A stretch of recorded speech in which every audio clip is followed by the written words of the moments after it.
இன்றைக்கு நாம பார்க்க போற விஷயம் ஒரு நாட்டோட பொருளாதார பிரச்சனை மட்டுமில்ல, இது ஒரு சகாப்தத்தோட முடிவு. ஜெர்மனி ஐரோப்பாவோட மிகப்பெரிய பொருளாதாரம், உலகத்தோட மேனுஃபேக்சரிங் ஹப். ஆனா இப்ப அங்கே ஒரு மிகப்பெரிய ஒரு பேரழிவே நடந்துகிட்டு இருக்குன்னு சொல்ல முடியும். இதுல வேடிக்கை என்னன்னா, உலக ஊடகங்களும் சரி, ஐரோப்பாவில் இருக்கின்ற அரசியல்வாதிகளும் சரி, இதை பற்றி எந்த ஒரு வார்த்தையிலும் பேசாமல் மௌனம் சாதித்து கொண்டு இருக்கிறார்கள். 87 வருஷ வரலாற்றுல முதல் முறையாக வால்க்ஸ்வாகன் தன்னுடைய நாட்டில் இருக்கின்ற தன்னுடைய 3 தொழிற்சாலைகளை மூடுறாங்க. உலகின் ரசாயன ராஜாவாக இருக்கின்ற BASF ஜெர்மனியை விட்டு ஆளிவிட்டா போதுமென்று ஓடிக்கொண்டிருக்காங்க. இது வெறும் பின்னடைவு இல்லை, இது இண்டஸ்ட்ரியலைசேஷன். அதாவது ஒரு நாட்டோட தொழில்துறையே முழுமையாக அழிஞ்சு போற நிலைமை. ஐரோப்பாவோட முதுகெலும்பே இப்போ உடைஞ்சுக்கிட்டு இருக்கு. ஆனா ஏன் ஐரோப்பிய நாடுகளில் இருக்கிற தலைவர்கள் மௌனம் காத்து கொண்டிருக்காங்க? என்ன நடக்குது ஜெர்மனியில? அப்படி என்ன பிரச்சனை வந்தது? இதனைத்தான் தான் இந்த வீடியோவில் தெளிவாக பார்க்க போகிறோம். வீடியோக்குள்ளே போகிறதுக்கு முன்னே நம்ம சேனலை சப்ஸ்கிரைப் பண்ணி பக்கத்துக்கு பெல் ஐக்கானை கிளிக் பண்ணி வைங்க. அப்போ தான் நான் போடக்கூடிய வீடியோஸை நீங்கள் உடனுக்குடன் பார்க்க முடியும். வாங்க போய் வீடியோக்குள்ளே போகலாம். யாராவது இதை தற்காலிகமான பிரச்சனைன்னு சொன்னால் கண்டிப்பாக நம்பாதீங்க. 2025ஓட புள்ளி விவரம் வெளியே வந்திருக்கு. ஜெர்மனியினுடைய ஜிடிபியினுடைய மிகப்பெரிய ஒரு சரிவு. அதாவது 2025 3வது காலாண்டில் ஜெர்மனியோட பொருளாதாரம் 0.3% குறைஞ்சிருக்கு. இது தொடர்ந்து 3வது காலாண்டில் சரிவை பெற்றிருக்குன்னு சொல்ல முடியும். தொழில்துறை உற்பத்தி அக்டோபர் 25 நிலவரப்படி ஜெர்மனியினுடைய உற்பத்தியானது 11.2% சரிவை சந்தித்திருக்கு. இது 2008 ஏற்பட்ட நிதி நெருக்கடியை விட ரொம்ப மோசமான நிலைமை என்று சொல்லப்படுது. உற்பத்தியோடஸ் 14.7% சரிவை சந்தித்திருக்கு. அதாவது எதிர்காலத்தில் தயாரிக்க வேண்டிய வேலைகளே அவர்களோட கையில் இல்லை. ஏன்னா ஏதாவது உற்பத்திகள் இருந்தால் மட்டும்தான், தொழிற்சாலைகளில் உற்பத்திகள் இருந்தால் மட்டும்தான் அங்கே இருக்கிற வேலையாட்களுக்கு வேலையானது இருக்கும். ஆனால் உற்பத்தியோடஸானது இல்லாமல் அவர்களால் உற்பத்தி செய்ய முடியாது.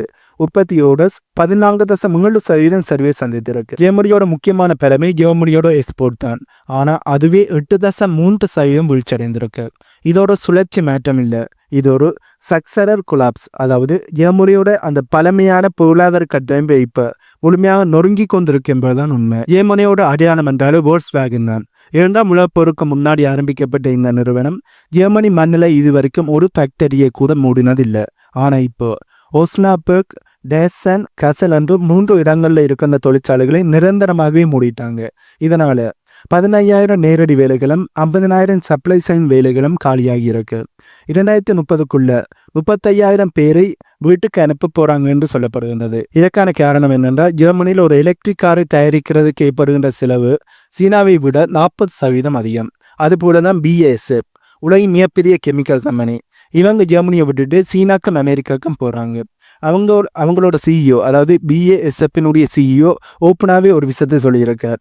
எனர்ஜி அதிகம் தேவைப்படுகின்ற தொழில்களுக்கு ஜெர்மனி இனி லாயிக் இல்லாத ஒரு நாடு என்று சொல்லியிருக்கார். அதாவது அதிகமாக எனர்ஜி தேவைப்படுகின்ற தொழிற்சாலைகள் இனி ஜெர்மனியில் இயங்க முடியாது, அது நடக்காத காரியம் என்பதைத்தான் அவர் சொல்லியிருக்கார்.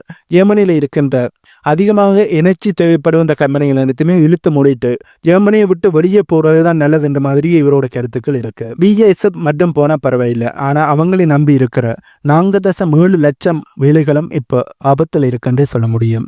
ஆகவே ஜெர்மனிக்கு இது பேரிடியாக வந்து விழுந்திருக்கு. இவ்வளவு பெரிய ஒரு சரிவை ஜெர்மனி சந்தித்ததுக்கு முக்கியமாக 3 காரணங்கள் சொல்லப்படுது. முதலாவது, நல்லா ஓடிட்டு இருந்த நியூக்ளியர் பவர் பிளான்டை மூடினது. இரண்டாவது, சீப்பான ரஷ்யாவுடைய கேஸை மட்டும் நம்பி இருந்தது. மூன்றாவது, 2023 கடைசி நியூக்ளியர் பவர் பிளான்டை மூடினது. இப்போ உக்ரைன் போறனால ரஷ்யாவோட கேஸ் கட் ஆயிடுது.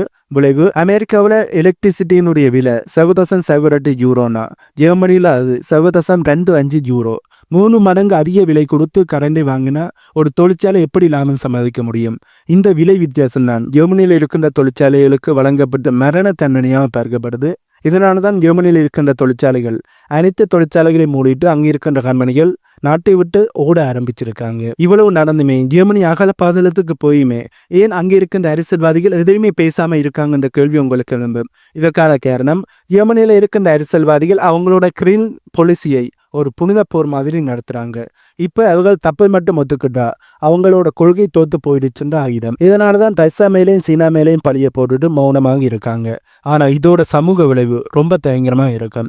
2027 ஜெர்மனியோட வேலையில்லா திண்டாட்டம் 10% தொடப்போகுது. மிடில் கிளாஸ் குடும்பங்கள் சிதையும், பேக்டரி டவுன்கள் சுடுகாடாக மாறும். இதனால ஜெர்மனியில் இருக்கின்ற AFD போன்ற தீவிர வலதுசாரி கட்சிகள் ரொம்ப வேகமாகவே வளருவார்கள். அவர்களுக்கான சப்போர்ட்டை மக்கள் ரொம்ப அதிகமாக கொடுக்க ஆரம்பிப்பாங்க. இதற்கான முக்கியமான காரணமே ஜெர்மனியில் இருக்கிற தற்போதைய ஆளும் அரசாங்கம் என்று சொல்ல முடியும். இப்போது ஜெர்மனி வீழ்ச்சி அடைகிறது ஜெர்மனிக்கு மட்டும் ஆபத்து இல்லை, ஐரோப்பாவுக்கே மிகப்பெரிய ஒரு ஆபத்து. ஏனென்றால் இந்த ஜெர்மனி தான் ஐரோப்பாவினுடைய மிகப்பெரிய ஒரு இதயமாக இருக்கிறார்கள். ஈரோசோன் GDPயில் 25% ஜெர்மனியுடையது. ஜெர்மனி விழுந்தால் ஐரோப்பிய இன்றத்தினுடைய ஜீரோஸ் அப்படியே விழுந்துடும். ஐரோப்பிய இன்றத்துக்கு தேவையான நிதி நெருக்கடிகளும் ஏற்பட ஆரம்பிக்கும். 2026 1 லட்சம் வேலை இழப்பு, 2028 பேங்கிங் கிரைசிஸ், 2030 ஜெர்மனியோட மேனுஃபேக்சரிங் வரும் 15 GDPயாக குறைய ஆரம்பிக்கும். குறைய போகுது. இது வெறும் கருத்து கணிப்பு இல்லை, இது வெறும் கணிப்பு இல்லை. இப்போ ஜெர்மனி போயிட்டு இருக்கிற பாதையை பார்த்தா இதுதான் நடக்கும் என்பதுதான் புதிய வல்லுநர்களோட கருத்தாக இருக்கு. இத்தனாங்க இந்த வீடியோவோட கடைசி பகுதிக்கு வந்திருக்கேன். இப்போ நாம் பேசுகிற இந்த தகவல்கள் எல்லாமே வெறும் எண்கள் கிடையாது, வெறும் சாதாரண எண்கள்னு சொல்லிட்டு கடந்து போக முடியாது. இது பல கோடி மக்களோட எதிர்காலம். வரப்போகிற 2025-26 அதாவது இப்போ வரப்போகிற குளிர்காலம் ஜெர்மனிக்கு ஒரு சாதாரண குளிர்காலமாக இருக்க போகிறதில்லை. அது ஒரு இருண்ட குளிர்காலம், அதாவது டார்க் விண்டர்னு தான் சொல்லப்படுது.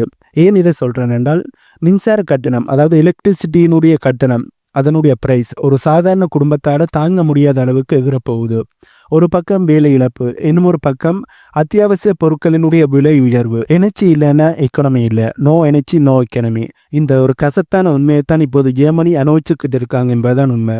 ஜெர்மனியோட அரசாங்கம் ஐரோப்பிய ஒன்றியம் இப்போதைக்கு இதை மூடி மறைக்கலாம், அமைதியாக இருக்கலாம். ஆனால் லட்சக்கணக்கான மக்கள் தெருவுக்கு வரும்போது, வால்க்ஸ்வேகன் போன்ற சாம்ராஜ்யங்கள் வரிசையாக மூடப்படும் போது, தங்களோட சர்வீஸ் சந்திக்கும் போது, ஜெர்மனியை விட்டு ஒவ்வொரும் போது இந்த மௌனம் தானாக உடையும். ஆனால் அந்த தருணத்தில் ஜெர்மனி தன்னுடைய பழைய தொழில்துறை வல்லரசு அப்படிங்கிற அந்தஸ்தை மீட்க முடியுமா என்கிறது தான் மிகப்பெரிய ஒரு கேள்விக்குறியாக இருக்கு. ஜெர்மனியோட இந்த வீழ்ச்சி உலகத்துக்கே மிகப்பெரிய ஒரு பாடம். ஒரு நாடு தன்னுடைய எனர்ஜி செக்யூரிட்டி லாஜிக்கல் முடிவுகளை விட்டுட்டு வெறும் எமோஷனல் மற்றும் பொலிட்டிக்கல் கொள்கைகளை மட்டும் பிடிச்சுக்கிட்டு இருந்தா எப்படிப்பட்ட சாம்ராஜ்யம் ஒரு நாள் சரியும் அப்படிங்கிறதுக்கு ஜெர்மனி தான் நேரடியான ஒரு உதாரணமாக இருக்காங்க. உங்களுடைய கருத்து என்ன? ஜெர்மனி தன் தப்பை திருத்திக்கிட்டு மீண்டும் நியூக்ளியர் பவர் அல்லது வேறு வழிகள் மூலம் மீண்டு வருமா? இல்லை இது ஐரோப்பிய ஒன்றியத்தினுடைய மொத்த வீழ்ச்சிக்கு ஒரு ஆரம்ப புள்ளியா? ஜெர்மனியோட இந்த நிலைக்கு தவறான அரசியல் முடிவுகள் தான் காரணமா? உங்கள் கருத்துக்களை மறக்காம கீழே கமெண்ட்ல சொல்லுங்க. இந்த வீடியோ உங்களுக்கு ஒரு புதிய ஒரு பார்வையை கொடுத்திருக்கும் என்று நம்புறேன். இது போன்ற ஆழமான சர்வதேச அரசியல் மற்றும் பொருளாதார தகவல்களை தெரிஞ்சுக்க மறக்காம நம்ம சேனலை சப்ஸ்கிரைப் பண்ணுங்க. அடுத்த ஒரு விறுவிறுப்பான வீடியோவில் உங்களை மீட் பண்றேன். மறக்காம நம்ம சேனலை சப்ஸ்கிரைப் பண்ணி பக்கத்துக்கு பெல் ஐக்கானை கிளிக் பண்ணி வைங்க. அப்பதான் நான் போடக்கூடிய வீடியோஸை நீங்கள் உடனுக்குடன் பார்க்க முடியும்.